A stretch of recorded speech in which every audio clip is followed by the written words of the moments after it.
Why are there so many shows starring Muppets and dozens of movies too? They said they'd watch everyone and they mean it. It's something that they've got to do. So now they've pledged you a lifelong commitment. The Muppets, Matthew and Sam.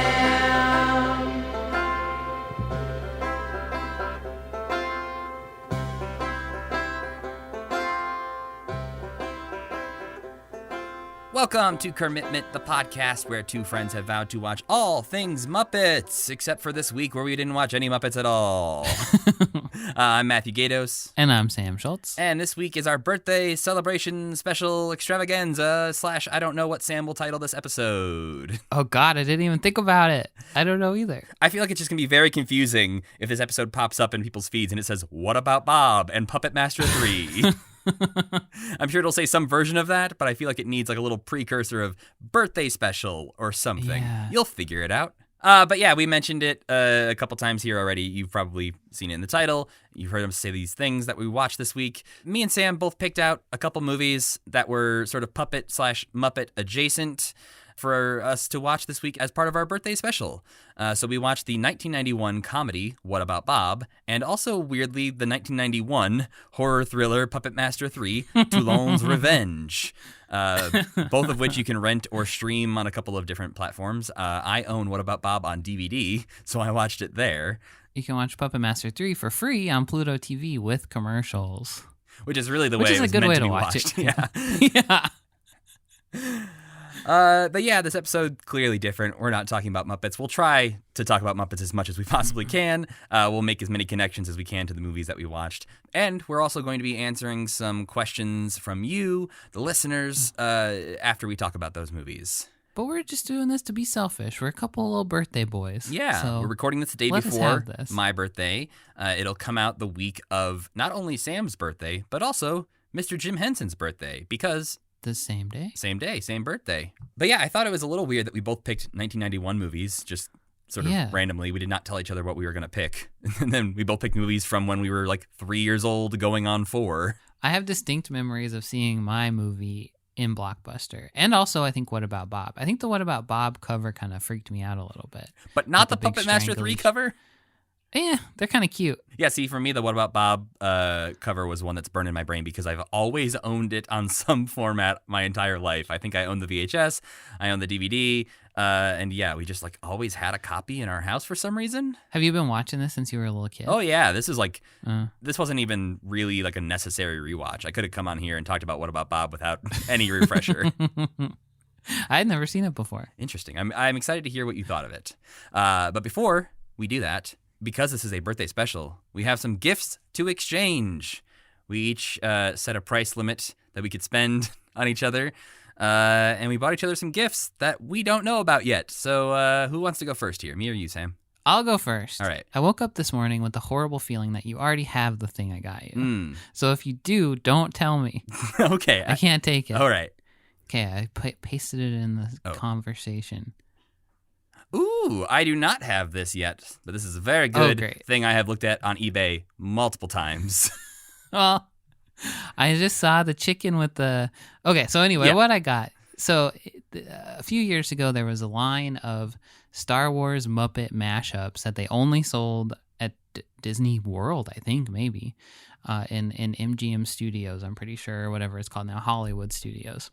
So all the characters were cast as different Star Wars characters, like Fozzie is Chewbacca, Kermit is Luke Skywalker, and in this particular set, Gonzo is Darth Vader, of course. Uncle Deadly is the Emperor. Which is perfect casting. And Camilla is one of the royal guards of the Emperor, like the guys in the red cloaks. But she's just a little chicken body with a helmet that you put over her head. Yeah, it's very good because like Gonzo and Uncle Deadly, like you can probably picture right now what they would look like wearing the costumes of the Emperor and Darth Vader. Like they just kind of look like they put on the costumes for Halloween. But Camilla like has a full like sized helmet covering half of her body. Yeah. It's very good.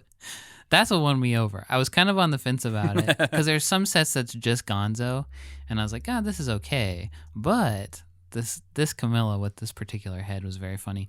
I think he also comes with an alternate head, which is the full Darth Vader helmet. Ooh. I couldn't quite tell in the pictures. And also, this is taking its sweet time to arrive, so I do not have it yet. Well, yes, this is something I've definitely looked at. There are many of these figures out there, and people have sold the entire collections on eBay for like $400 or $500 at times. And so I have not actually purchased these for myself, but there are very good like Rizzo as Yoda and Sam the Eagle as Obi-Wan figures as part of this set. I've been tempted many a times to start collecting this whole set because, again, Star Wars Muppet crossover is the perfect Venn diagram for me. Yes, thank you, Sam.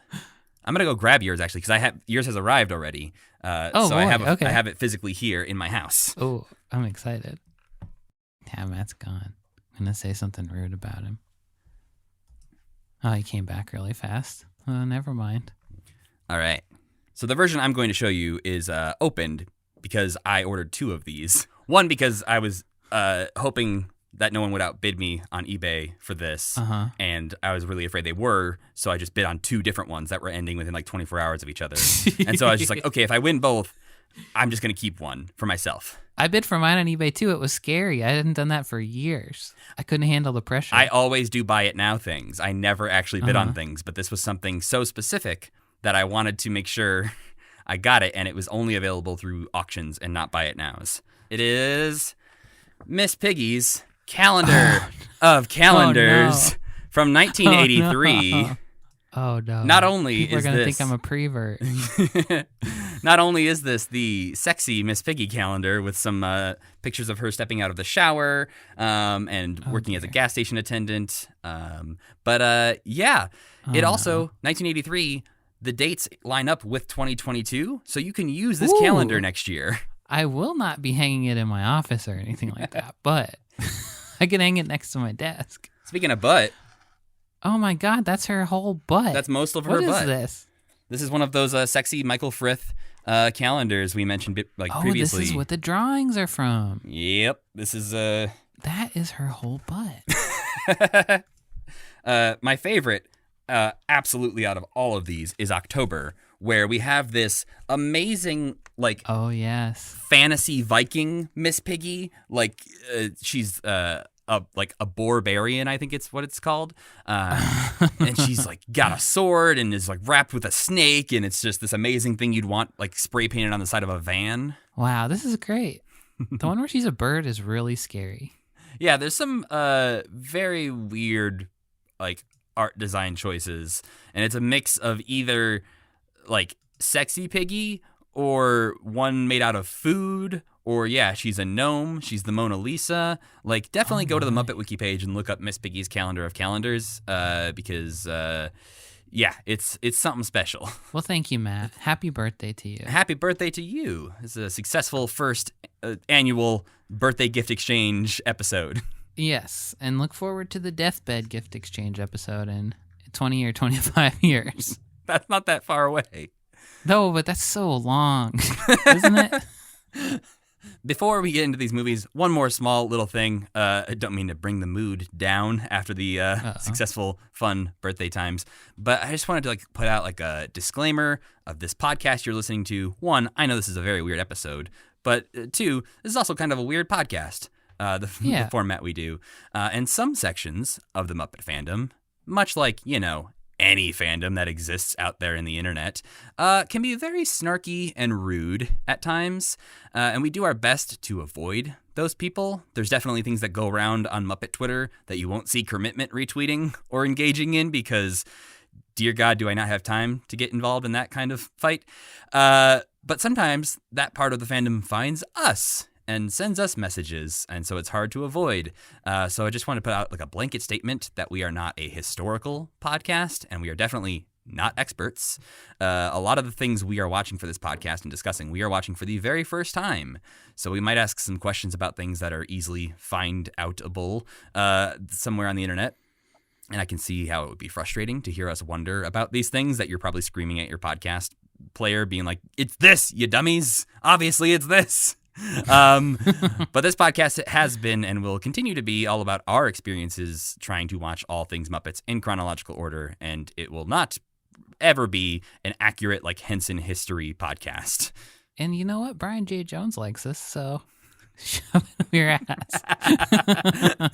That needs to be like our new podcast, like, catchphrase or headline or whatever, like byline. Just like, Brian J. Jones likes us, so shove it up your ass.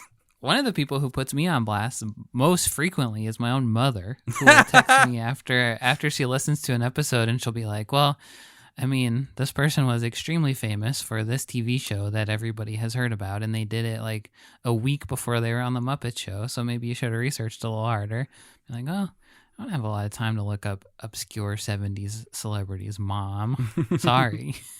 And we're not. But I am going to start asking her if people in the 70s were famous for any particular reason from now on. There's been a couple times I've messaged my mom to be like, do you know about this? Is this a thing you know? Like, was this famous enough to make it into your world? Because, like, that's kind of like when I asked her about Perry Como, and she was like, oh, your grandma liked him. I didn't really care for him. I'm like, oh, so he was for the old people. I want to lighten the mood a little bit.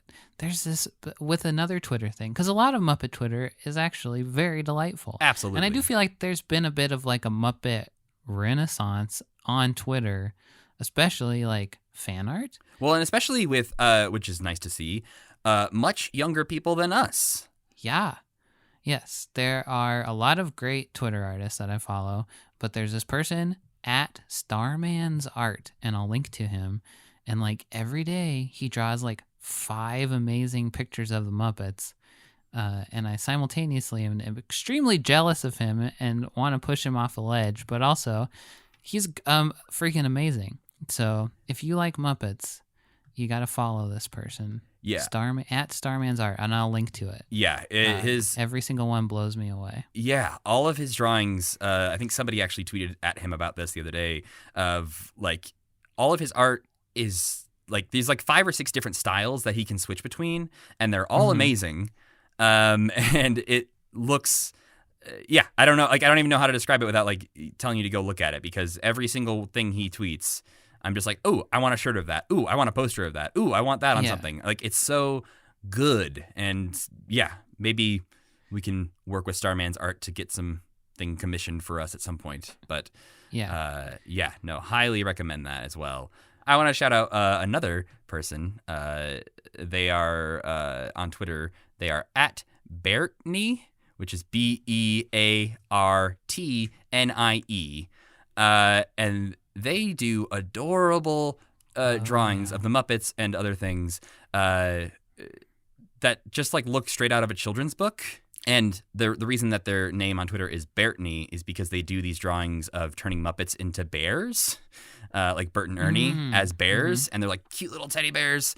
And I'm going to send Sam this one right now, which is just all of the Sesame Street characters as bears that they posted recently. And it's so cute. Grover Bear works so well. And the little Count Bear, and yeah. But yes, there is a very positive side to Muppets Twitter out there, and it definitely is strongly in the fan art community. I'm very curious if it's like it being on Disney Plus is what is happening, or what. But and it's probably also just that I look at Muppet stuff so much that the Twitter algorithm is just like, here's a bunch of Muppet stuff. But like other Twitter artists I follow, like these images and stuff. So I think a lot of people are seeing them. It's just like, I don't know. It's a good sign for the future of Muppets, I feel like. Yeah, and I think everyone's getting really excited about Muppet Haunted Mansion coming out, because we haven't had like a new big Muppet project in a while that everyone could be excited about. Like everyone, I think the last big hype train for the Muppets was in 2015 when the ABC series was coming out, and that disappointed some people. So and then it seemed like Muppets Now kind of just like washed over people, and no one really talked about it.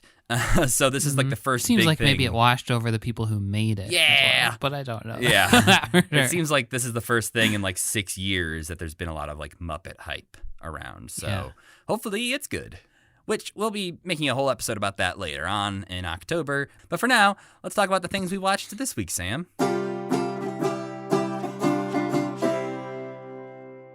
I'll start with What About Bob, which was Matt's pick for movies this week. Bob Wiley is a nice enough guy, but his crippling phobia of just about everything and his extreme neediness makes his life very difficult, both for him and everyone around him. His current therapist finally has enough, retires, and refers Bob to Dr. Leo Marvin, a conceited celebrity therapist with a brand new book called Baby Steps that has just come out.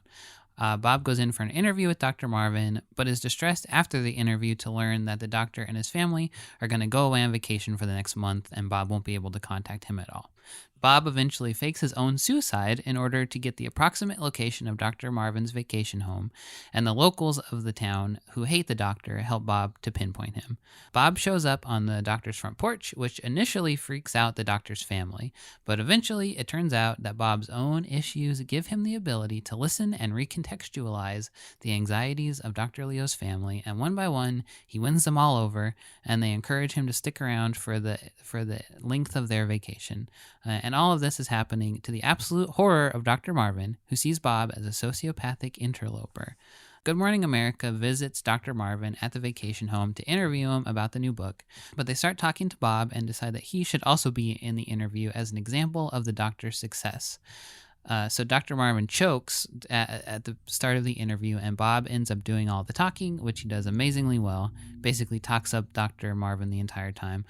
Everyone congratulates Bob for his performance, which drives Dr. Marvin nuts. He tricks Bob into being institutionalized, but the hospital discharges Bob very quickly after he charms them all, and they don't think that there's really anything wrong with him. Dr. Marvin then strands Bob in the middle of nowhere, and then suffers a series of mishaps on his way back home that cause him to show up disheveled and unhinged looking to his own surprise birthday party. And he discovers to his horror that Bob is there already and that he's getting cozy with his sister Lily.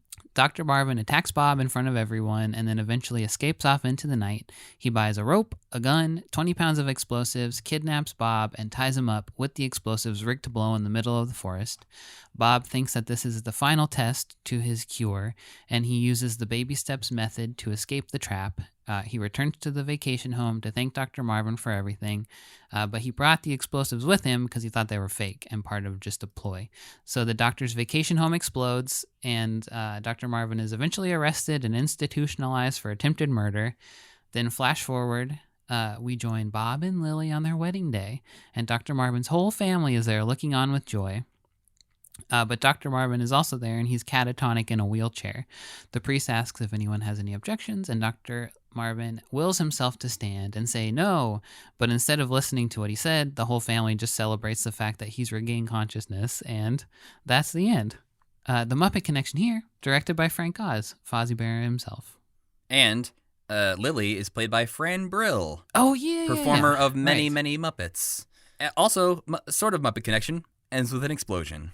Yes, that's true. And, well, we'll talk about that Yeah. more later. There were a couple moments in here where I was like, this is the Muppets. My pick was Puppet Master 3, Toulon's Revenge, the direct-to-video second sequel to the Puppet Master movie, which I've never seen, 1 or 2. Have you seen So- any of the other Puppet Masters besides this Oh, one? no. Nope. I've just seen the video covers of them at Blockbuster. Okay, because this is also the only one I've ever seen, so we have no knowledge of the lore of the Puppet Master universe other than this one movie. So, in the last desperate days of Nazi Germany, mad scientist Dr. Hess is working on a way to reanimate dead soldiers to serve as cannon fodder on the front lines. When the spy brings him evidence of a puppeteer named André Toulon that is able to move his puppets without strings, Dr. Hess becomes very interested. Also interested, Gestapo officer Major Kraus, but he's more interested in punishing Toulon for the seditious nature of his puppet shows, which feature a little Hitler puppet being tortured. Unknown to them is Toulon's secret. His puppets are all actually alive, infused by an ancient Egyptian spell and an alchemical formula with the souls of his friends who were killed by the Nazis. So the Nazis storm Toulon's workshop, kill his wife, seize the puppets and all of his equipment, and take him away to help them bring their dead soldiers back.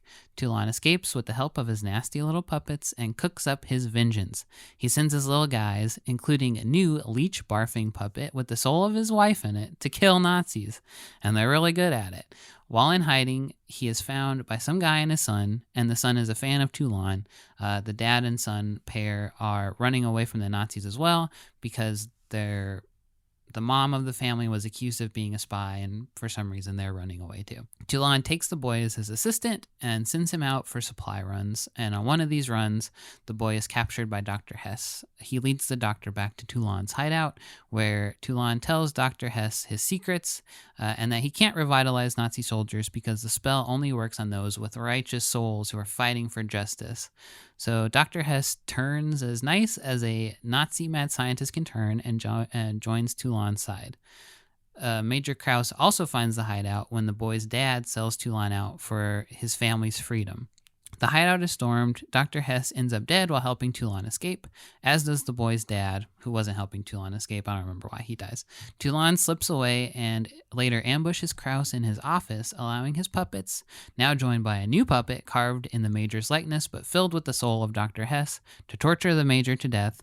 Afterward, Toulon and the boy leave the country to, I assume, do whatever happens in Puppet Masters 1 and 2. I don't know that that's even true. Oh, okay. From the very little I've looked into these movies, the very first Puppet Master movie starts off with a scene of Toulon killing himself in 1939 before the timeline. That would introduce some... yeah. So, like, the very first film contradicts this film entirely. Yeah, because this one happens in 1941. Yeah. So, Toulon's been dead for a little bit there. A little bit. Well, never mind then. So the Muppet connection here is Lisa Sturs, who was a puppeteer on Elmo and Grouchland and this movie. And she's also credited as one of the 6 people who I guess controlled Howard the Duck in the Howard the Duck movie. She's just credited as Howard the Duck, and there's 6 other people credited Probably as like the his same. face animatronics and stuff. Yeah. So there you go. We got a puppeteer in common. I would guess there are more puppeteers in common between this and that, but Probably somebody who did didn't. something small in the background on Sesame Street once probably also worked on this. But when I was looking into that a little bit, I found that because this film is mostly like stop motion, more so than like actual puppetry, the guy who was like the stop motion guy behind this movie, I think that's like the world he ran in, which didn't necessarily overlap a lot with the puppet side of things. Also, it was interesting to find out that like, Puppet Master 1 came out in 1989, Puppet Master 2, 1990, Puppet Master 3, 1991. it seems like they made 4 at the same time as 3, possibly too, since it ends with a teaser for 4. That is true. Yeah, these things were just getting cranked You out. gotta pump them out. Well, yeah. and I also thought it was interesting that like this one says when good puppets go bad. Yes. That's the subtitle of Puppet Master 3, aside from Toulon's Revenge, was when good puppets go bad. But like they were killing Nazis and like defending the good guy of the movie, so I'm not really sure like how they went bad. I think the bad there is more like they were entertainers, even though one has a drill for a head. So come on. Yeah. But then they become murderers. And then in the other Puppet Master movies, I'm pretty sure that they are kind of like spirits of vengeance, and if they find out that they're being used for evil, they will turn on the person who is using them for evil. So I think this is more about their turn to violence. And then the Gotcha. 4th one apparently is subtitled When Bad Puppets Go Good. I think after that, they're only good guys in the movies. Like, they protect the people in the movies from other more evil puppets. Which I think, again, like a lot of horror movies in the more recent reboots, remakes, etc., because they've made like 12 of these things at this point. They've kind of completely forgotten the spirit of the originals, and now it's just a horror movie where puppets kill people. Yep. And I think nowadays Toulon is also a Nazi or something like that. well, and the Krause puppet is apparently like the main villain puppet. Like he's on all the box art for all the sequels later on. Yeah, Blade's the most famous puppet for sure. But yeah, I guess let's go back and talk about What About Bob first real quick, because you listed that one first. The reason I picked this one was because it was directed by Frank Oz and stars Fran Brill. Stars is a strong word. She's in it in a couple scenes. Yeah, she wasn't in it as much as I was expecting since they set her up so early. I kept being like, well, where the hell is she? They just mention her very early on and show a picture of her, and then she doesn't show up for like 45 minutes. But yeah, that was the Muppet connection I thought of, and also because I liked this movie a lot as a kid. I think it's important to point out that like, at this point, Frank Oz had already directed The Dark Crystal, The Muppets Take Manhattan, Little Shop of Horrors, and Dirty Rotten Scoundrels. So he had directed some bigger things by this point. And despite, I think, like, if you see this movie now and check it out, you might think, oh, this looks like it was a bomb. It wasn't. It was successful with critics and box office. So It's like one of the 100 funniest movies ever on the whatever list, whoever makes those lists, AFI or whatever. yeah, and I think it was like the number one, like, because Disney owned Touchstone Pictures at the time who released this, and it was like the number one live action Disney movie that year in the box office. Oh. Which, like, now that would be like a Marvel movie or a Star Wars. But yeah, I guess, what did you think of What About Bob? Gotta tell you, instant favorite. It hit the same notes for me as like Groundhog Day, basically. I love a wise Bill Murray teaching people things and like being kind of kind. I like that. And this is like kind of a combo. I felt like he was very Vinkman-y from Ghostbusters, but also like a nice Vinkman. You could almost criticize the movie for this, but I think it makes it joyful enough that you overlook it. Is that, like, Yeah. the Bob character changes a lot from scene to scene. At times, he Yeah, is very for sure. suave and like very nice and charming and all this stuff, and everyone around him likes him. And so, like, you understand why all these characters are like sort of falling in love with Bob. Mhm. But he also does come across quite manipulative and stalkery at times. And so you're Especially like, at the beginning. like, I understand why Dr. Leo Marvin is also upset by his actions. Yeah. Yeah, there's a part towards the end where the family's like telling him he needs to leave and he's kind of being weird about it, which I thought maybe was going to be a turn to a darker part of the movie or something, but nah, it's fine. I guess, yeah, like along those lines, was there anything that surprised you or that you were expecting to happen that didn't happen? I did not know anything about this movie. I assumed it had something to do with shadows strangling each other. Because that's the that is box what's art. happening on the cover of the box art. I think Rachel and I have been watching a lot of movies from around this same period, including Frank Oz movie House Sitter. Have you ever seen that? Is that Sinbad? Goldie Hawn and... No, that's House Guest. I have not seen House Sitter. Goldie Hawn, Steve Martin movie about a similarly like manipulative person who intrudes on someone's life. I think last night we watched Honeymoon in Vegas too, which is also kind of a similar movie to this. Well, I think there's something about that early 90s comedy that has like a feeling that's really hard to articulate, Yeah. but you can just feel the 90s like dripping off of this movie. That's exactly what I was going to say. It's like there's something so comforting about the film grain and like the lighting and the costuming. Everything looks so cozy. And that's not what the 90s really looked like. That's just what 90s movies looked like. It's like Home Alone kind of. Like that feeling is every movie from around the same period is just like something about it that a movie nowadays just could never in a million years replicate. I wonder, and this is just like my film school nerd coming out, but I wonder if it was sort of a response to the dark, gritty rise of like indie movies in the early 90s that were coming out that like had to feel very real and handheld and like bad lighting and just like, or black and white and gritty and stuff like that. And so I feel like this is almost the like polished Hollywood response to like, okay, yeah, some people want those movies. We're going to make the family films that are very like theatrical and polished. That could be. That makes sense. Yeah, definitely. Since like the movies come out around the same time are like Pulp Fiction and stuff too. You have Reservoir Dogs for some people and you got What About Bob for the other people. Yeah. So I think going back to your question, the thing that always surprises me about these movies is how much I like them. And then I like will look at Rotten Tomatoes and some of them will have like a 20% and that people at the time hated them. And I always think like, we didn't know how good we had it back then. Like there's nothing with that amount of heart in it anymore. Even if it's a little bit like cloying or if it's a little bit like a marketing stunt, like you were just saying, like it doesn't really have heart. It just feels like it does. Like movies just don't feel that way anymore. Like everything is like dark and gritty, I feel like these days. The fact that Uncle Buck only has a 64% on Rotten Tomatoes shows that people weren't able to appreciate the things they had back then, because that movie is a gem. And like, What About Bob has an 84% on Rotten Tomatoes. So like, What About Bob was apparently appreciated in its time. But I totally agree that a lot of those old movies you can go back and watch still hold up. There's obviously things about them that don't hold up. But like you said, the heart is there and the humor, most of it holds up pretty well. Yeah. They're very prone to having extremely problematic parts that aren't as comfortable to watch.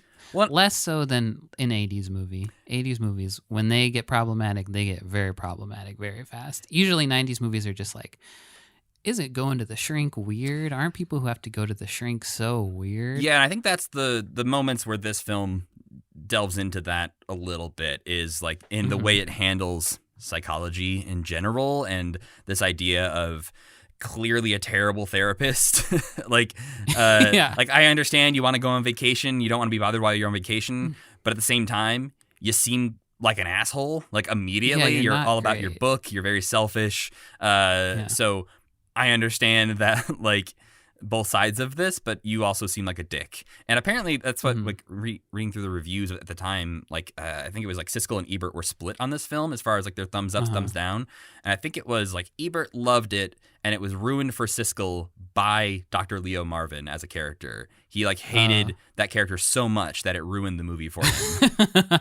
But Richard Dreyfuss is so good in this movie. He's so mad the whole time. I love it. Which apparently, based on reality, because apparently Bill Murray and Richard Dreyfuss did not get along at all during filming That's of great. this. There was like interviews from like 2 years ago where Richard Dreyfuss was still talking about how much he hated Bill Murray on this film. He called him like a drunken Irish idiot or something like that. That's what he would say in the movie, probably too. Yeah, and so I think Bill Murray was quoted as being like, "Yeah, we didn't really get along," and Richard Dreyfuss is like, That's "This so was the funny. worst time of my life." Oh, I'd love to know what the other people who played his family members thought of him. Yeah, I feel like the reactions were like exactly like they were in the movie. Like everyone else is like, "I don't see the problem. This guy's great." Yeah. I think it's funny with those movies about how bad psychology is too, because I'm sure every single person involved in this movie probably went to a psychiatrist, because I would guess like LA people probably embrace psychiatry way before the rest of the world did. So it's like these movies about how crazy people are crazy, written by people who regularly went to the psychiatrist, I'm sure. Yeah, if Woody Allen movies are to be believed, the analysts and therapists were very popular in the 70s and 80s.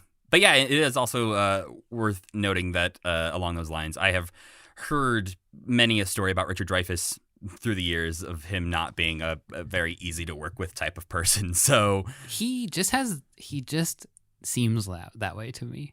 Even in Jaws, like there's an energy there that's like, this is an unpleasant person for a reason I can't like pinpoint. It seems like his energy would be extremely bad. yeah, it seems like every character he plays that is like this Dr. Leo Marvin character feels like it's like a piece of his soul that is not too inaccurate. Oh man, when he screams, "He can borrow my slicker!" I love that part so much. I laugh so hard. That was a very good line. Yeah, no, I think they're both great, and I think maybe their hatred made them even like have a better on-screen relationship, because there are so many good moments. There's one when he kicks Bob out of the house, and the family's sort of like pleading with him of like, "I can't believe you did that. Like, now Bob's gone." And he's like, "You think he's gone? He's never gone." And he opens the door and Bob's just standing there. He's like, "Is this some kind of new therapy?" Yeah. But you mentioned there was a couple things in here that sort of made you feel like, that's a Muppet. But aside from the family actually does have puppets that they use from time to time. Oh, I forgot about what that. other things did you find in here that felt Muppety to you? Just their central relationship is very Bert and Ernie. Like a realistic version of Bert and Ernie. I want somebody to like cut together a trailer now of this as if it was a Bert and Ernie like live action movie. The interview part also is like, there's like a theme in the Muppets of showbiz things going awry in funny ways. And that kind of whole part reminded me of like a Muppet skit where like the straight-laced character is trying to do something very straightforward, and the goofy character is like upping the ante of goofiness the entire time in a like a showbiz setting. That part just rung as Muppety to me. And the explosion at the end, like you said, which I didn't think of, but yeah, it had like a manic, like bouncing around energy of a Muppet project. which is always like so interesting to look into these movies of like who was originally supposed to make them or who was originally attached to it. I referenced him already, and I apologize for referencing him again. But Woody Allen was originally in talks to write, direct, and act in this movie. Oh, yeah. I think it would have been a worse movie if that had been the case, and a very different movie. But there was also original casting ideas, and these, again, I think this is varying degrees of actually in talks versus like the director said, hey, what if we got that guy? But Patrick Stewart and Robin Williams were considered. As the duo and Yes. the main duo? Patrick Stewart. Yeah. Okay. And then also Steve Martin, Eddie Murphy, James Caan, Chevy Chase, and Kevin Kline were all considered for like varying. I think Eddie Sure. Murphy was considered for Bob, but then I think like I can James see Caan that. and Chevy Chase and Kevin Kline were all considered for Leo Marvin. Yeah. Which if you put Chevy Chase as Leo Marvin against like Bill Murray's Bob, you got two comedians like trying to outdo each other, and I think that'd be a Too way worse smug. movie. Yeah, I think so too. It's interesting to me that like the little kid in this who plays Siggy, the little boy, is one of those kids from the 90s where I'm just like, oh man, he was in everything. Where's that kid at Yeah. these days? Apparently he's just a lawyer now. Oh, But like he feels like he was in everything to me. But I think that's only because I recognize him instantly as the kid from Dick Tracy. yeah, he's in Dick Tracy. What about Bob and Hook? And then Can't Hardly yeah. Wait. But he was only in 8 things total ever in his acting career, and then just quit. Oh. And like Well, the only things he's- I saw were Dick Tracy, What About Bob, and Hook. Uh-huh. And so I think like he's just seared into my brain because of those 3 movies. He was big at the height of us going to Blockbuster to rent movies. And it was also probably something where we're not his age. We're probably like 9-10 years younger than him. But I think like by the time we were watching movies with him in it, we were probably closer to the age he was when he was in them. And so we were probably just like, he was our like avatar into these films of like, oh, Yeah. I see myself as the little kid in Dick Tracy. He's great in this too. I liked him a lot. He was like my second favorite. Him and Bob's relationship was my favorite part of the movie, I think. Like from a sentimental standpoint. Yeah, they have some scenes together that somehow this movie is rated PG. And I think it's the era it came out in, like PG-13 was like still a relatively new idea. But this movie would never be rated PG if it came out today because No. there's a whole sequence, which looking back, rather insensitive sequences about Tourette's syndrome. And Bob's way of dealing with Tourette's syndrome is to act as if he has it because then he won't get it. And so he just... He knows he doesn't have it if he can pretend to have it. Correct. And Yeah. so he'll just yell random swear words out. And like this is, again, a PG movie, so it should be like a family thing. PG is what most Pixar films have at this point. And yet they're yelling out shit-eating son of a bitch and dick bag and all these things at each other.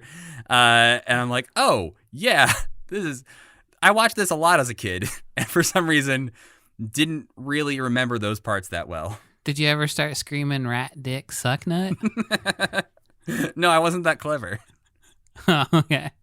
I didn't know how to use those words. I just heard them. Sure.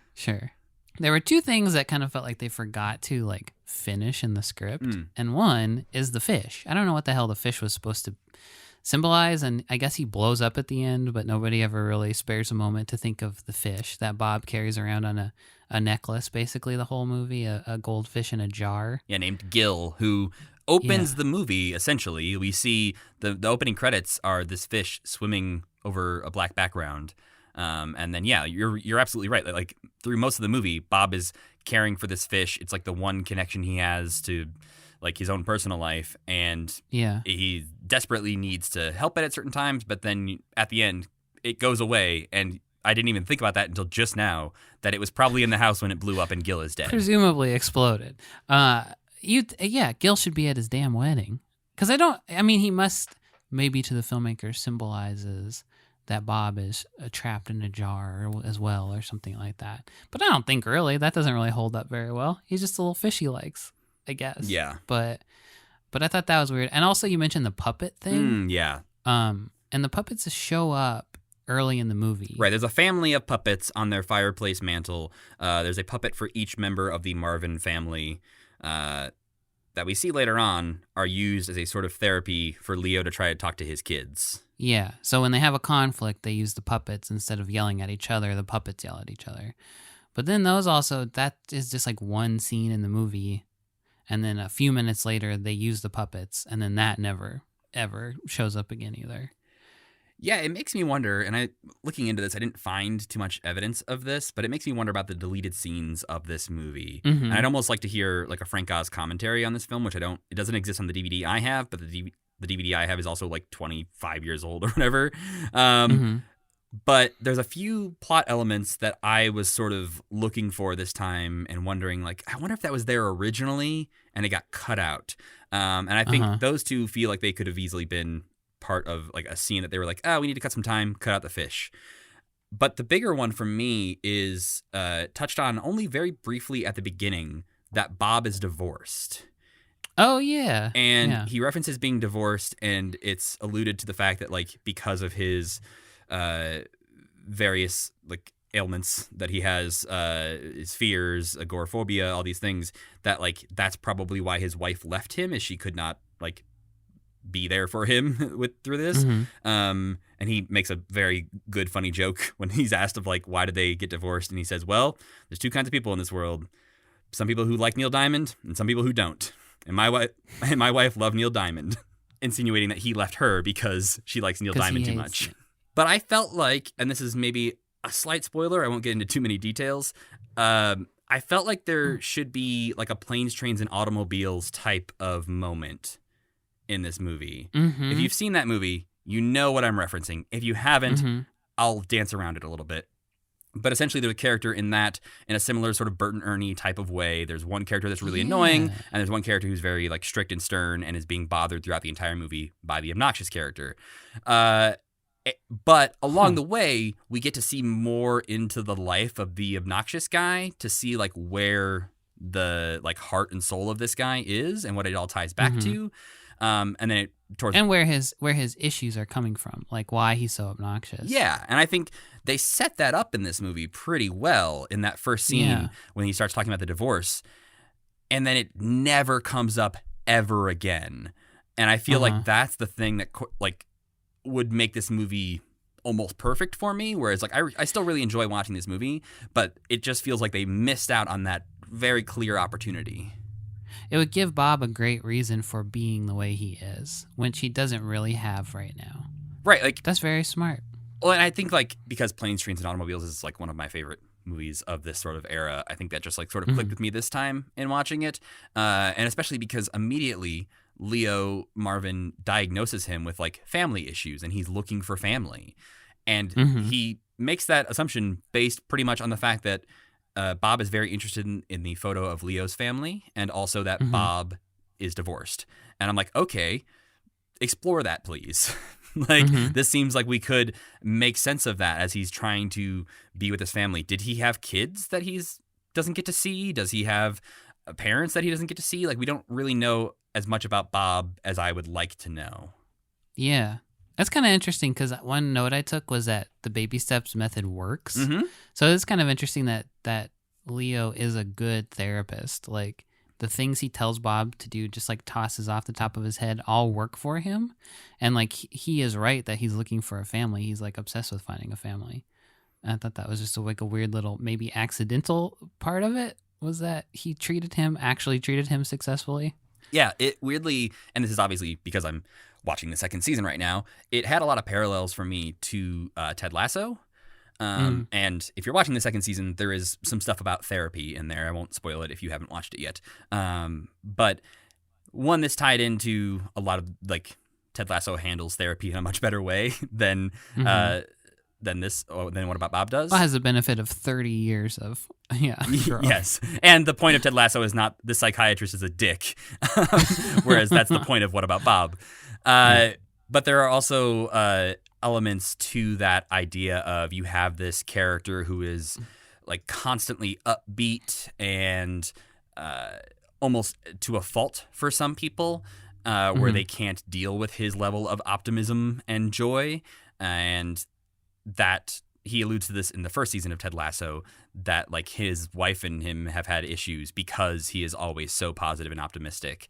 And I feel like we get a little bit of that from Bob, where you see how charming and nice he is to every single person around him. So it's almost hard to imagine, like, okay, why wouldn't people like him? How did he get divorced? What happened?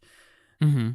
And then you understand that, like, oh, well, there's these other issues that are there as well, that he's like masking and can hide parts of himself when he wants to. We need a What About Bob television show. Oh, God. That's what you're saying. No, because you know what that would have been? Is one of those 90s TV shows they made that no one remembers, where they had the Ferris Bueller TV show. They had the Uncle Buck TV show. They had all of these very successful... they had a Bill and Ted TV show. Yes. And they turned them all into like these live-action TV shows that lasted like 6 episodes because they were terrible.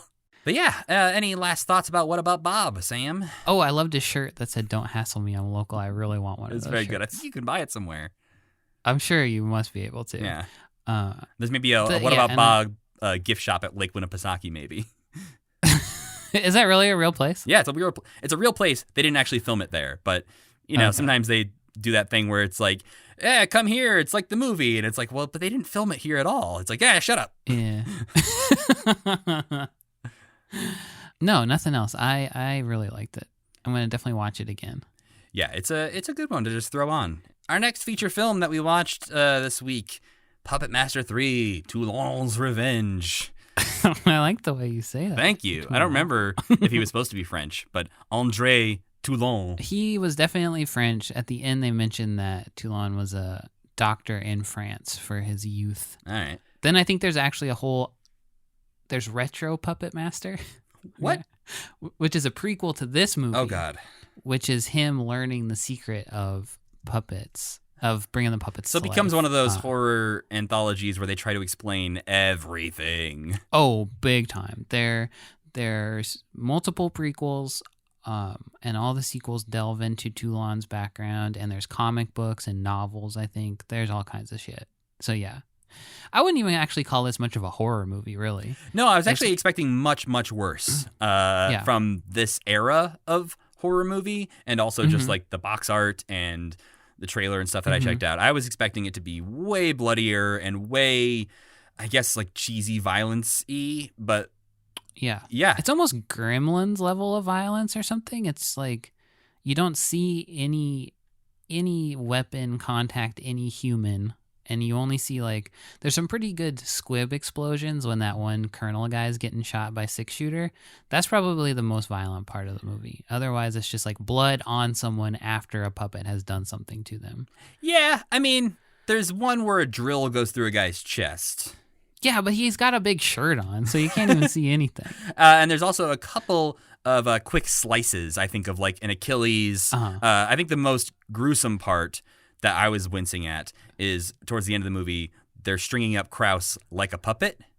Yeah. And you see these giant fish pretty hooks. freaky. Like, and it's not even, you're not necessarily seeing them go in, but the sound of it mixed with the fast motion and the cuts of the camera, you can sense that these giant fish hooks are being strung into this man. Yeah. That definitely is a part where the not showing it all lets you fill it in with something worse than what you're actually seeing. Absolutely. Because, like, my memory of that scene is way more gruesome than it actually looks. Yeah, it's like how people talk about the Texas Chainsaw Massacre like it's the most gory movie in the history of the world, but there's, like, literally no blood in the entire movie. Right. Yeah, I will say, just to start this off, better than I ever thought it was going to be. I think it was worse than I was expecting because I wanted to see heads crushed and stuff like that. In my mind, I've built up. So, okay, here's a little background about me. I was scared for so long to watch horror movies. I didn't watch a horror movie until I was probably like 14. But up until then, I had read the synopses of so many horror movies, like Evil Dead and stuff like that. So in my head, they were all terrifying. They were all like snuff film level awful. And then when I started watching them, I was just like, well, that's obviously like a wax head that's exploding. Like, this is not This is not what I was expecting, but still fun. But this one I've seen for so long, this cover, and thought like, ooh, Puppet Master's about a guy with a drill for a head who drills into people. And then I was just like, oh, this is kind of like a goofy adventure movie a little bit. But it was better story-wise than I was expecting. Like, it was kind of a fun romp a little bit. And see, that was exactly why I enjoyed it so much, is because I don't love the super gory, the smashing heads type of movies, and which is what I expected this to be. And because it wasn't that, I was pleasantly surprised to have it be more of this adventure film where I could, like, I was surprised at how much I was, like, rooting for these individual puppets and the humans in, like, a small soldiers kind of way. Like, it definitely gave me those vibes. And yes, definitely. And so, yeah, like, I was able to overlook some of the parts where it's, like, clearly not an extremely well-made movie. No, it definitely feels like an episode of, like, Tales from the Dark Side or something. It has a TV show quality to it. Yes, specifically in some of the acting more than anything. I think Toulon is like the worst actor in the entire movie, which is a bummer because he's the main character. It's always hard to even tell. Like when somebody has an accent, it's hard to tell that they're not good actors, but this guy overcomes that hurdle. Yeah, his every delivery is just so flat, and it's like, dude, you're talking to living reincarnated people as puppets. You can muster a little bit of energy in this scene, I think. Yeah, the funny thing about the living reincarnated people as puppets is that they actually all seem to love being puppets. Yeah, they asked for this life. They were like, oh yeah. Somehow they agreed to this beforehand at some point where it's like, Toulon, if I die before you and Nazis kill me, please make me into a puppet so I can have my revenge. Yes, I'd like to be a really big, strong guy with a tiny, tiny head. I'd like a drill for a head. It's like, why? Yes, please. I don't like. It doesn't make sense. This guy was funny in life, so I'll make him a jester puppet. But you don't have a drill for a head. Why will I do that? He's like, because I want it. Shut up. We don't get Driller's background, so I don't know actually what his deal is. Yeah. Or Six Shooter. I would love to know if he was friends with an actual cowboy. Yeah, it's. I think it was so interesting to see that there was like characters that actually had a story and characters that were different enough to be interesting in the puppets, because I didn't think that was gonna be the case. I thought they were just like all like vicious little killer puppets, and I was really surprised to find that I cared about the puppets in different ways. And the sounds they make are kind of cute. Well, so the sound design is the one thing in this film that I absolutely despised. Not necessarily the choice of sounds, but every little sound effect in this movie is at the top of the mix. Loud. And it's so loud. And it's like when they're killing somebody, the like gooshy gut noises are the loudest thing in the room. When they're making their little puppet noise, like each puppet sort of has a noise they make. They don't talk, but like the Six Shooter is like, and the jester's just kind of like, yeah. They're all kind of like, meow. Yeah. To be fair. Yeah. No, it sounds like one guy who was like in a closet recording a bunch of like, yeah.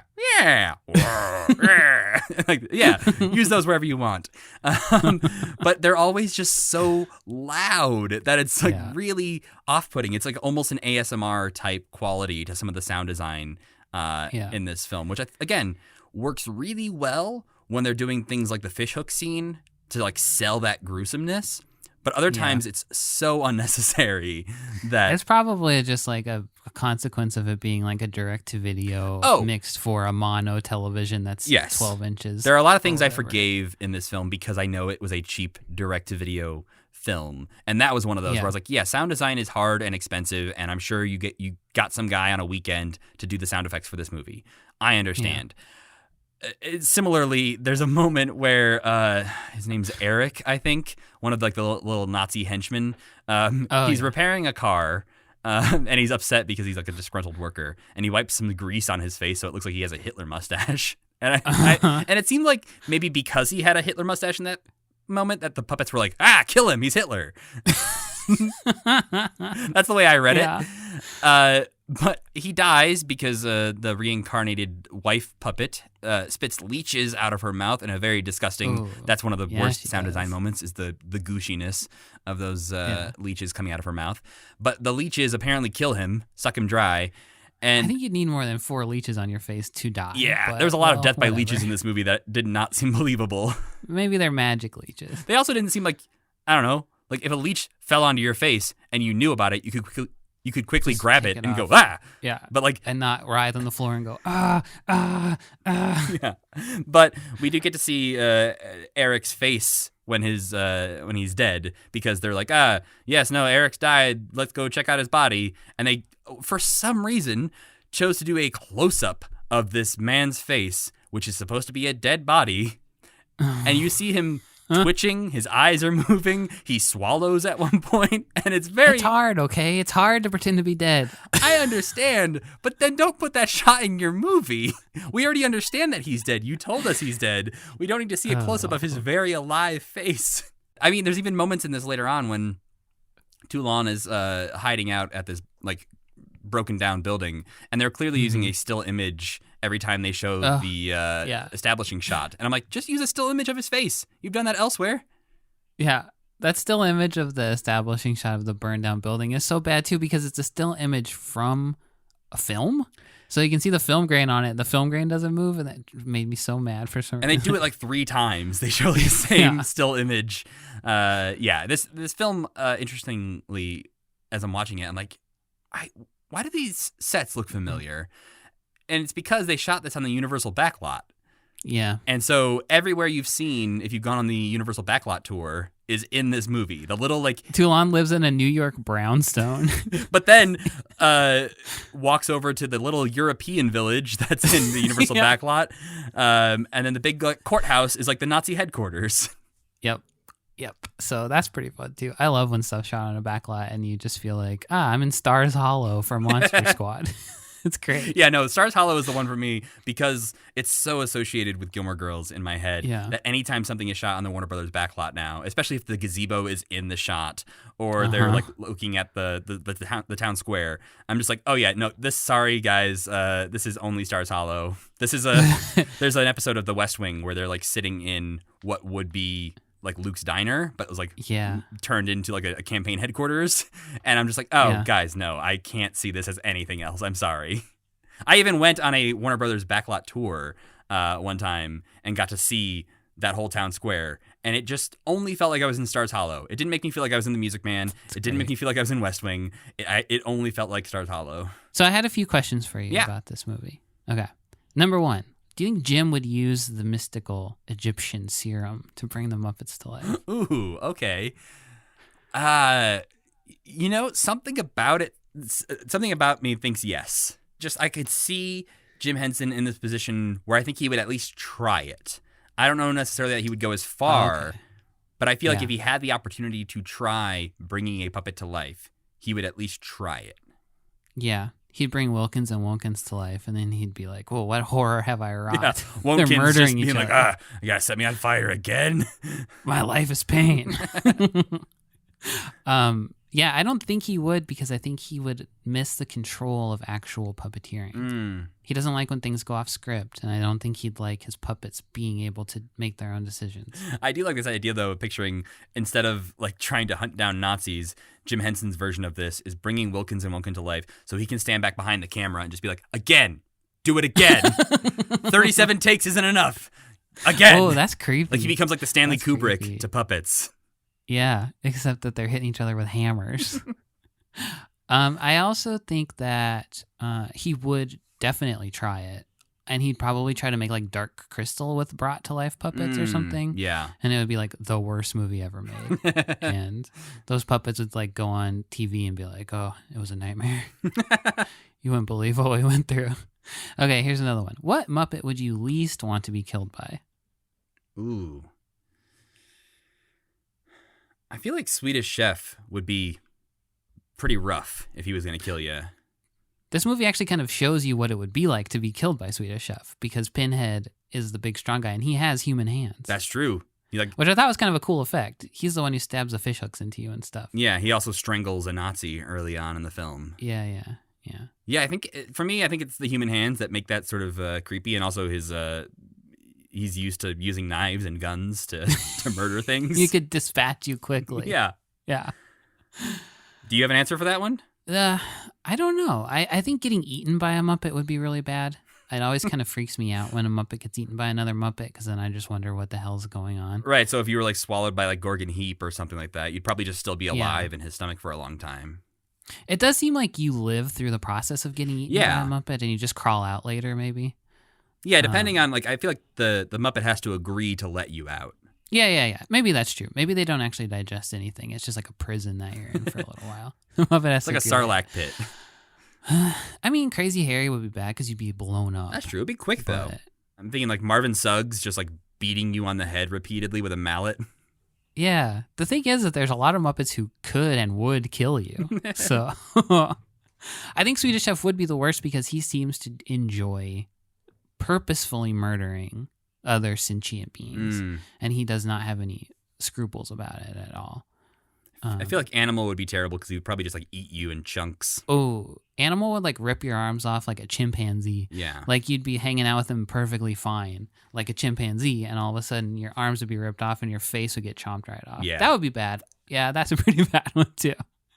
Yeah, I think Animal would maybe But, be the worst I don't as far know. as like the experience of it. Because other ones might be quick and like sort of painless, but Animal's going to make it hurt. He might have fun with it. Yeah. Yeah. He's going to beat on your heads like a drum. I was going to say he's going to use your arms as drumsticks. On your own head as Yeah. a drum. Oh, okay. Beat that's the one I Sam! would Beat pick. Sam! No, eat don't. Sam! Eat Sam! Oh, no. Okay. That's the one I picked. Okay. Will you be watching Puppet Master 4 when Bad Puppets Go Good? No. I think, one, I enjoyed my experience with this film, and looking at the other sequels and everyone saying that they are worse, I don't necessarily want it to be ruined for me. Yeah. And I think it definitely would be. Like, I want to believe this is a self-contained story, and I don't need to know anything else about this guy, or, like, if he becomes a bad guy, I don't want to believe that anymore, because then suddenly, like, oh, was I rooting for the bad guy? I don't want that to happen. Yeah.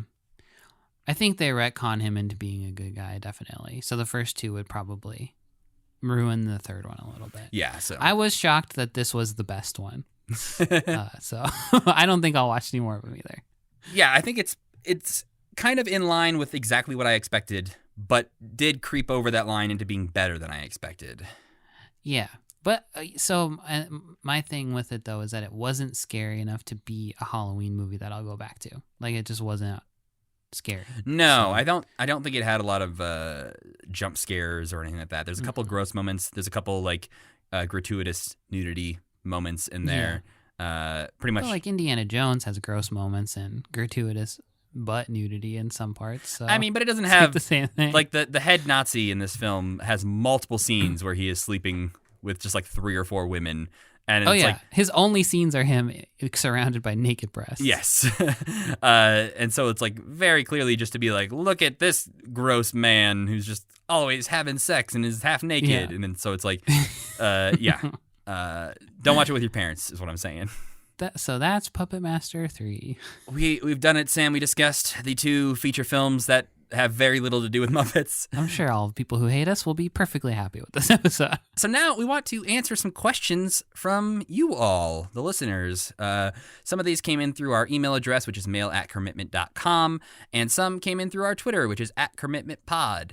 So first, I just wanted to get this one out of the way because it's been asked by various people with varying degrees of pleasantness.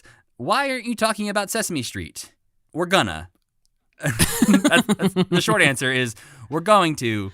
We're not going to talk about it every single week because Sesame Street is constantly happening throughout this era that we are discussing. But we will do some sort of retrospectives at the end of decades is our current plan. We would never get to anything else if we talked about Sesame Street. Right. Like we'd have like 25 episodes in a row about season 5 of Sesame Street, and then we could talk about like one Kermit thing. We can do Sesame Street after we're done with everything else. And we're desperate. When we're like 78 years old, we're just like, I guess we're watching season 2 of Sesame Street. We're going to do retrospective, like you said. I would love to go back and watch like the Bert and Ernie shorts, like all of them at some point. I think they're great. Yeah, they are. And I think it's a big missed part of, especially pre-Sesame Street 70s. Like that was a huge thing that we missed talking about, and like the main creative outlet of like Muppets Inc.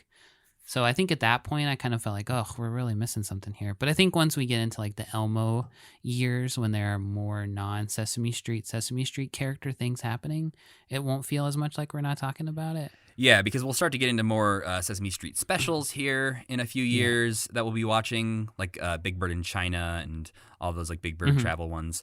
And then we'll also be watching lots of Sesame Street TV appearances as well as like Elmo and Grouchland and those kinds of things. So we will get to more Sesame Street content. Just right now, we will, I think, I don't know, I'm going to say like 5-10 episodes from now, we'll be doing like the 70s era of Sesame Street and trying to discuss as much of that in one episode as we can. So it will happen, just not necessarily in the same chronological order as everything else we're talking about. Cool. We got a few questions from Matt here in our email. Not me, different Matt. First question said, this may be a bit of a downer, but do you remember the first time you heard or learned of Jim Henson's death? And I don't know, personally, do not. I think it's like a weird timing because we would have been like 3 when he died. So I have no memory of it happening. I think I remember my parents talking about it first, and that's where I ever learned about it, probably years after he died. And I watched a lot. Maybe when we get to this special, Muppets in Disney World, it will unlock some memory in me. But I watched that a lot when I was a kid. And I feel like it was probably a conversation adjacent to that. But I do also remember probably watching a rerun of, I'm not sure, it maybe was the original broadcast of the Muppets Remember Jim Henson thing, where they look at their like legs and realize that they're puppets. I think is part of that. And that, I think I remember that being like me thinking, oh, he's dead. But I don't think I ever had a moment in my life where I thought he was alive either. Yeah, I don't remember having that switch flipped for me of realizing that he was dead, because I think it's kind of the same weird way of like feeling about like Steve Whitmire as Kermit's voice. It was Kermit's voice to me because that's sort of what I grew up with. It wasn't weird to me to suddenly hear a new voice coming out of Kermit because I was hearing Jim Henson and Steve Whitmire in content like at the same time. I do remember when Jim Varney died, and I remember when the guy who played the Munster dad, what's his name? Herman Munster. And I do remember when the guy played his real name. No, I don't know.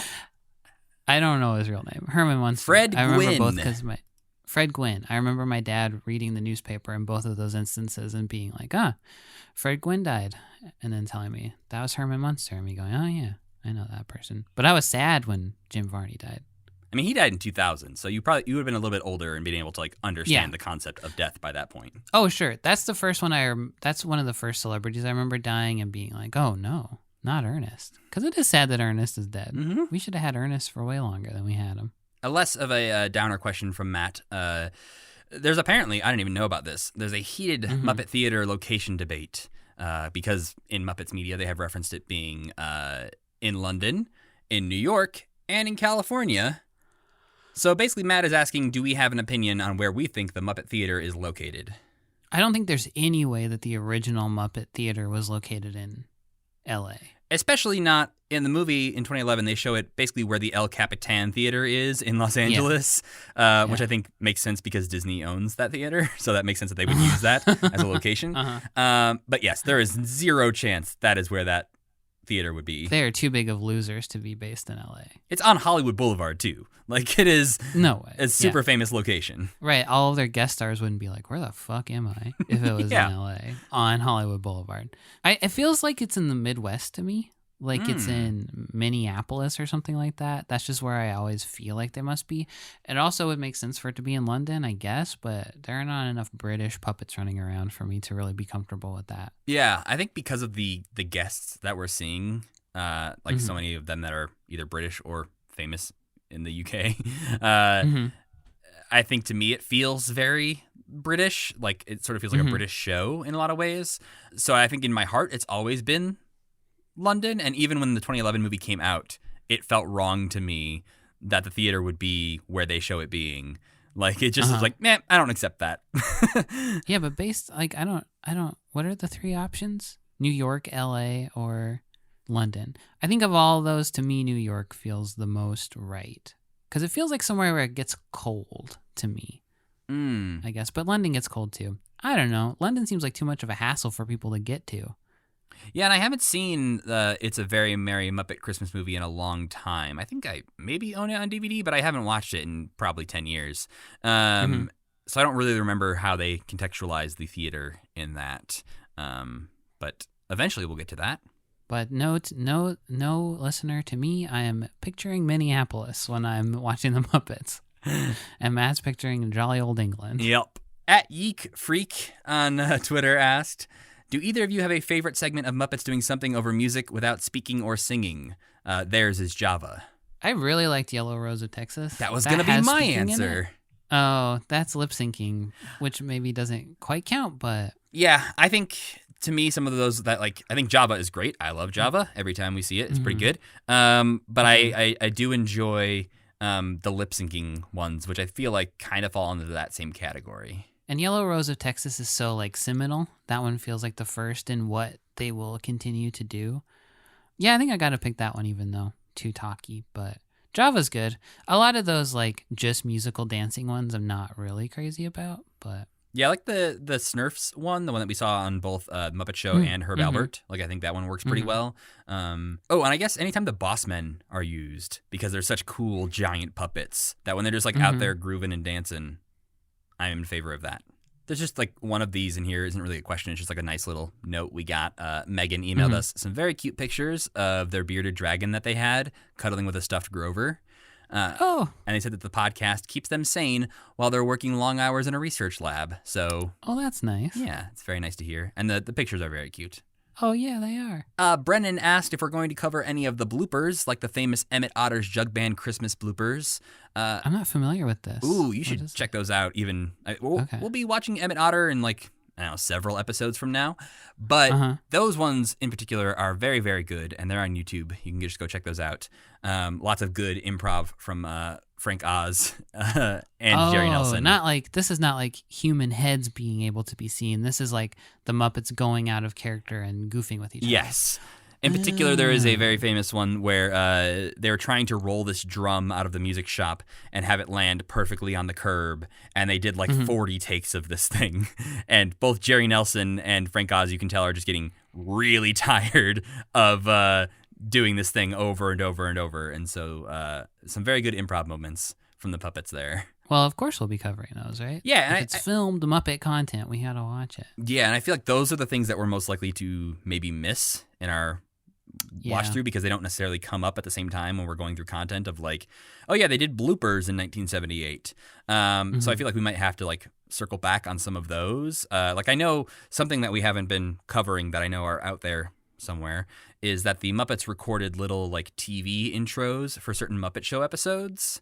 Where it'll be like Fozzie and Kermit improvising of like, coming up next week, it's Candace Bergen kind of thing. Oh, cool. And we haven't been watching those because I forgot that they existed until we're already this far along. Do they exist somewhere? We can watch them? I don't know if all of them do, but a lot of them do. So we might do like maybe when we're doing our end of season 1, we can try and track a bunch down. Oh, that's smart. Yeah. Okay. But yes, the answer is yes, we will try to cover some of the bloopers, but they may slip through the cracks. Especially because some of them I just don't know even exist until someone asks us if we're going to cover them. Yeah, so let us know. We'll do stuff out of order if we have to, if you bring it to our attention. Our last two questions, one isn't really a question, but the first one is, they're both from Arden, who maybe is Kermit's number one fan. I don't know if anyone wants to fight Arden for that, but I'm going to award Arden that title as of right now. So the first question from Arden, they asked, would y'all ever make merch? What would said merch be in your dreams? Yes. First of all, yes. We would definitely talk about it often. We have several ideas for merch that hopefully will happen soonish. We also have very hard jobs, so sometimes we're slow to get around to this kind of stuff. We got hard jobs. I'm still trying to make Big Bird feet for Halloween. And yeah, Matt's got a lot of stuff going on. Yeah. So the answer is yes, there will be Kermitment merch at some point, whether that's pins, stickers, shirts, whatever, is still to really be determined. It'll probably be stickers and a pin first to sort of test the waters and see if anyone's interested. So yeah, I would say, you'll probably be at least hearing about that merch by the end of the year. A piece of dream merch for me is that there is a poster for one of the puppet conventions. I think a Salt Lake City puppet convention, maybe. That's really cool that I'd like to just rip off for a shirt. All of my dream stuff is just like stuff we'll go to jail for. Right. Yeah, I think, I don't even know this doesn't count as merch necessarily, but one of my dream things is to have a puppet version like of our logo. Oh, yeah, that would be like cool. an actual like well-made version of our logo. And I think the ultimate dream for that would be replacing our logo with an actual photo of a red velvet curtain, a gold picture frame, and an actual created puppet that looks exactly like our current logo, but is real. We could use them for live shows. Yeah, the puppet with the least articulation, because his mouth probably wouldn't even move. Yeah, and the two human beings with the least articulation who have no business doing a live show.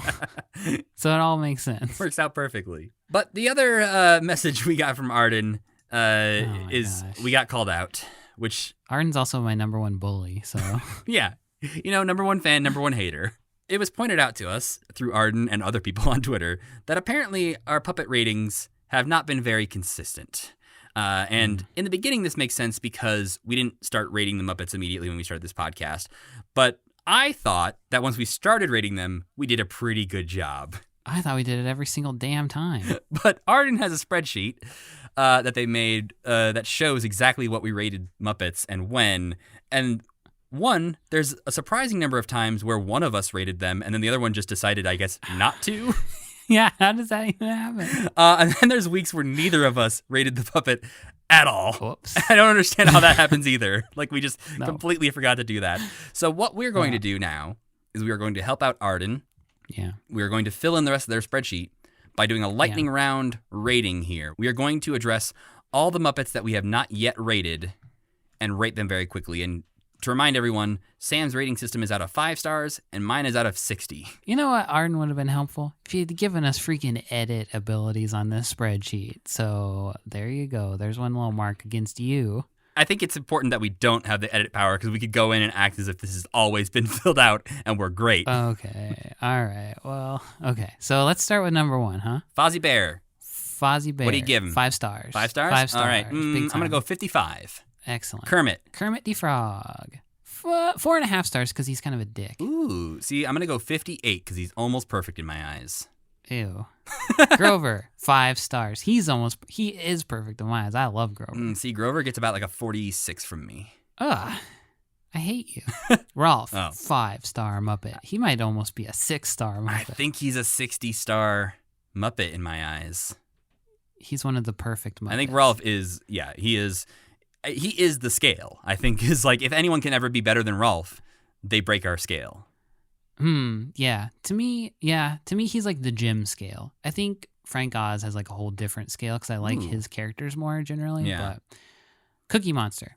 He's 5-star. He's a celebrity. He's pretty good. I'm going to say... He transcends being a Muppet, I think. That's a good point. I'm going to say 54. Okay. Big Bird. 4.5 because he kind of drives me a little nuts. I think this is one, again, where the performer helps lift it up more than the actual character. And I think because I have so much love for Carol Spinney, I think he gets a solid, 56. That makes sense to me. Splurge. Other monster Muppets came out after him and totally outclassed him. So I'm going to give him a 2.5. Yeah, I think he gets like a 38. Can I amend one of mine? I don't think that's part of this. I think you have to stick shit. to your original ratings. What are you regretting? I have Sweetums. I don't know why I gave him a 2.5. Oh, yeah. So Sweetums is the first one where you apparently rated him and I said nothing.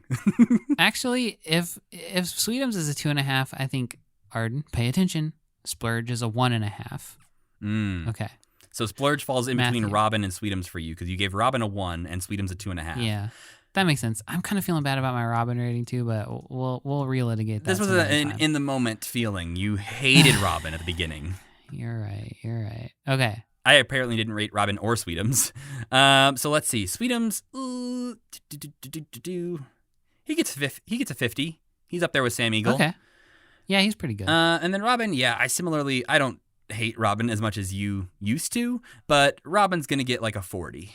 I think you have to leave the door open for Robin to be annoying in the future, which I think is going to happen. Yes, I think the Uncle Kermie kind of things. Yeah. Get... Just you saying that makes me be like, oh yeah, that's why I fucking hate that guy. So Oscar the Grouch. I cannot believe I did not rate Oscar the Grouch. I gave him a 57 out of 60. Pretty high praise. He's one of my favorite guys by a long shot. He gets a 5. Oh, nice. We didn't rate Ernie at all. What do you rate Ernie? I have a new appreciation for Ernie. What did I rate Bert? 5? Ernie used to be my least favorite of the two, but I don't think they can operate without each other. So Ernie also gets a 5. Yeah, I'm going to give, let's see. Do I like Bert or Ernie more is kind of the question that's dancing around in my brain right now. And I think it's very close at different times, but I'm going to give Ernie a 51 because I gave Bert a 52. That's good. Do you want to amend your Thog rating, which is currently at a 0 stars? No, I still hate that guy. All right. The only skit of his I liked was where he was getting the shit beat out of him, so I think that's okay. Mr. Snuffleupagus is another one I can't believe I did. Yeah, I rated Mr. Snuffleupagus a 30 out of 60, and you did not rate him at all. I think I'll give him a 2.5. Right. I think he's just a little too much for me. Next, we have all the Gorch Muppets. We apparently didn't rate them when we talked about all of them at once, which, I mean, I understand that oversight, but also... Yeah. We just forgot our system entirely in that episode. Neither of us rated the Gorch Muppets. Out of 5 stars, how would you rate all of the Gorch Muppets together? I think that Scred gets a 4. Because sometimes Scred was a little disgusting, and I didn't like that. So he's not a 5. The Mighty Favog gets a 3, because he was pretty funny. The rest of them all get 1s. So I think that would average out to a 2.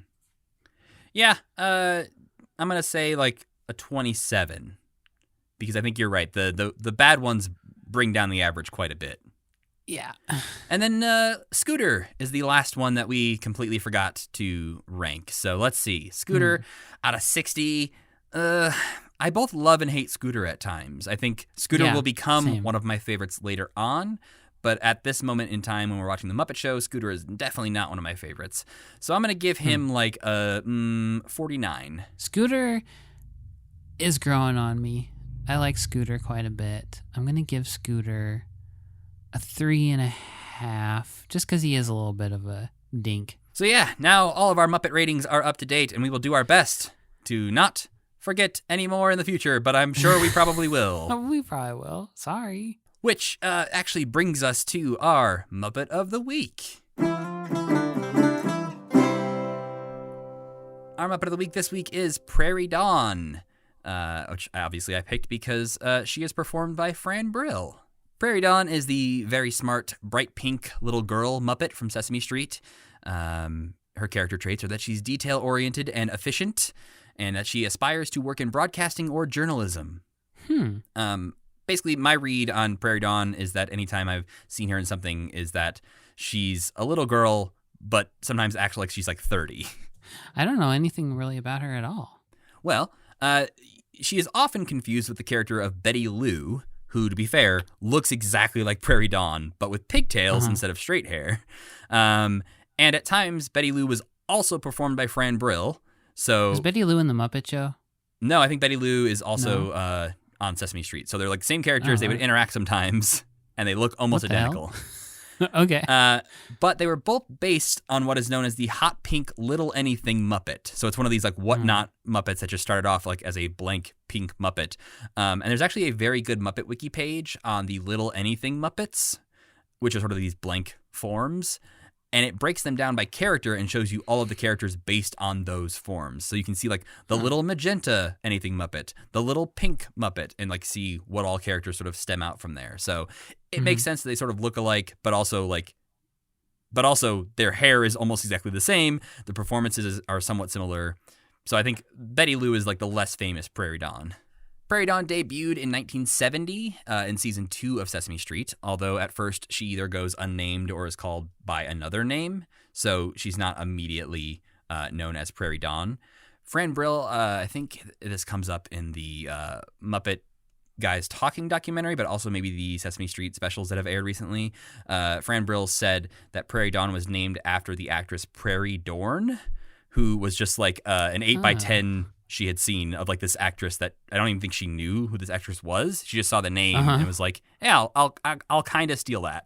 But yes, as we have mentioned multiple times already, Fran Brill was the original performer and was the performer of Prairie Dawn from 1970 until 2014 when she retired from puppeteering. Fran Brill was also well known for playing Zoe on Sesame Street and was also the original Janice performer that we have heard in multiple things already. And she's also just done like 1,000 other characters. Like if you look at Fran Brill's characters on Muppet Wiki, the page just like keeps scrolling for a very long time.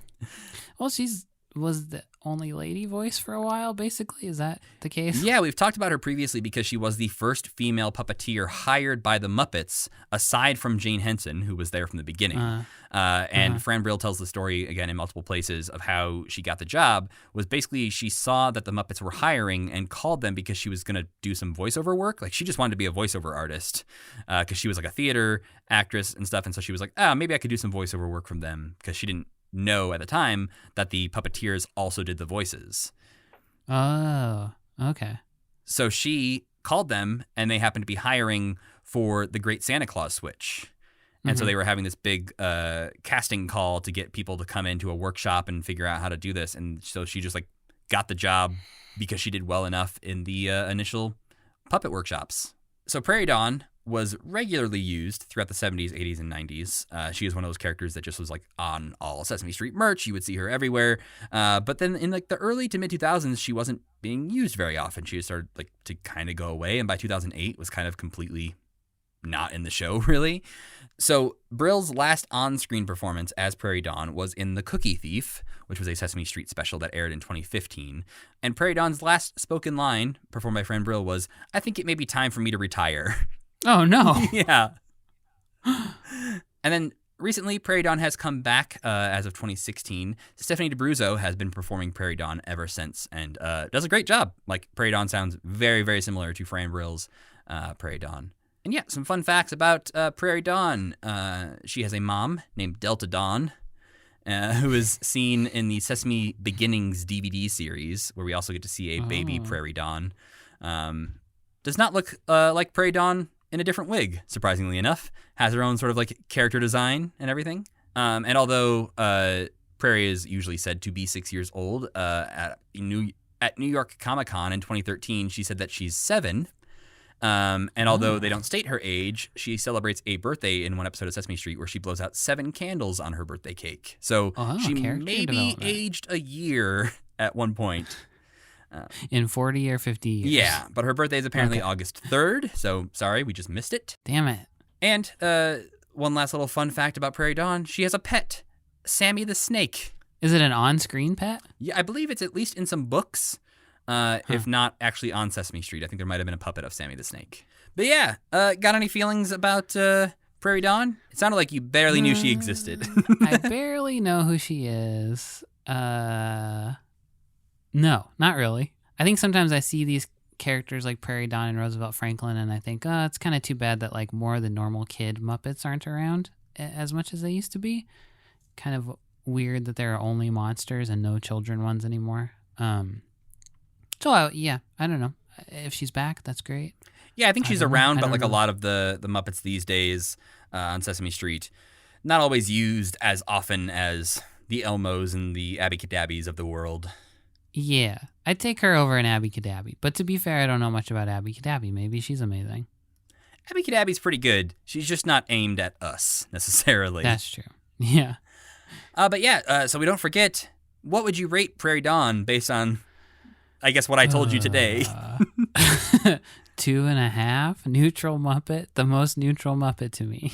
Yeah, similarly, I don't have very strong feelings about Prairie Dawn. She seems fine. I like Fran Brill's performance, but I don't have any strong attachment because, I wasn't a huge Sesame Street kid. I think it's surprising for people to kind of learn that. Like our mutual friend Josh from the Nostalgia Entertainment System podcast actually emailed our email to let us to share his thoughts on Sesame Street, and was surprised to hear that we don't have a lot of Sesame Street experience, even though we are super into Muppets. I had cable. I didn't need PBS. Yeah, we had Disney Channel and Nickelodeon. Yeah. Who needs this free We were TV? rotting our brains out. Come on. Yeah. I don't need a tote bag. I'm 6. But yeah, so I will give Prairie Dawn a solid 40 because I like her in what I've seen, but don't have any strong feelings. So that is it for our little birthday spectacular episode, watching the non-Muppet things. Like, that's usually what we talk about at this point, is what non-Muppet things do we watch this week. But that was the whole assignment. Was there any What About Bob, non-Puppet Master, non-Muppet things you watched this week, Sam? I don't know. Nothing worth mentioning, I don't think. I didn't watch anything that blew my ass off. Did you do anything fun? No. Maybe. I mowed my lawn. Woo. I like mowing my lawn. It is a good I time. highly I feel like recommend as two men who are about to turn 34, it makes a lot of sense that we like mowing the grass. Yeah, that's one of my favorite things to do. Oh, I watched Honeymoon in Vegas last night, like I mentioned earlier. I'd highly recommend that movie. I've been really into 90s rom-coms, so like I said, so that is a great one. And it's Nicolas Cage screaming at the top of his lungs the entire time. What? And it's very fun. I'm so surprised that Nicolas Cage would do that in a movie. Yeah, he's usually very calm, but not in this one. How about you? I mean, the only like non-Muppet thing I really did was I went to Seattle to see the Hella Mega Tour. Who was in that again? Green Day, Fall Out Boy, Weezer, and the Interrupters. The Matt Tour. Pretty much, yeah. It was like, hey, high school Matt, name your 3 favorite bands. And I was like, Fall Out Boy, Weezer, and Green Day. And they're like, we got them all. Come on over. And also that other band that you said. Well, they are the opening band, and they're very good. Oh, they're okay. like a more modern ska band. But the singer is from Missoula, which is interesting. Oh, cool. Yeah. So, yeah, I guess check out the Interrupters. I can't really recommend a tour that's over. But it was a good time. Worth driving to Seattle for. Did they sing, I Want to Be an American Idiot? Yeah, it was their first one. Did they sing, When You're on a Holiday? Yep. Did they sing, What's with these homies? Yep. Did they sing, what's the other band? Fall Out Boy? Green Day? Fall Out Boy? I don't know any Fall Out. Did they sing Number One with the Bullet? Yep. Did they sing that? Okay, that's all I know. They sang all your favorite songs, sing, Sam. My name is Jonas. Yep. I'm scared. That's a good Yep. one. That was one of those, like... Did they sing the sweater song? Of course. The sweater song? They can't not sing the sweater song. They would have been booed off the stage. So yeah, that's basically like, that was my experience. What you just laid out there. It was like, ooh, it's that song. Ooh, it's that song. Ooh, it's that song. Like, I did not leave the concert feeling like, oh man, I wish they had played that. Because they played pretty much all the big ones. So next week, we will be back to discussing Muppets. And we will be watching everything we can get our hands on from March 1977 through the beginning of September 1977. And that means we will be watching the last 4 episodes of Season 1 of The Muppet Show in New York airing order. So that will be the episodes featuring guest Kay Ballard, Mummenschans, Avery Schreiber, and Juliette Prowse. The first episode's the last episode? Yep. The first episode they produced Interesting. was the last episode that aired in New York. Okay. And we'll also be watching a couple of Muppet TV appearances from mid-1977 as well. So yeah, join us next week. I'm sure we'll be talking about our feelings on the whole Season 1 of The Muppet Show, as well as a little in memoriam segment for some of the sketches that we thankfully never have to see again. Goodbye forever, you dumbass houses. But we want to thank our friend Tuna for creating the music for this podcast and Cassie Wilson for singing our theme song. You can follow this podcast on Twitter @CommitmentPod, where you can find the playlist for things we'll be watching in the future, as well as, ask us questions like the ones we answered in this episode. If you have longer questions that don't fit in a tweet, you can email us at mail@commitment.com. And you can follow me @Matthew Gatos. And I'm @Slam Schultz. And as always, keep believing. Goodbye, rat dick sucknut. You bastard.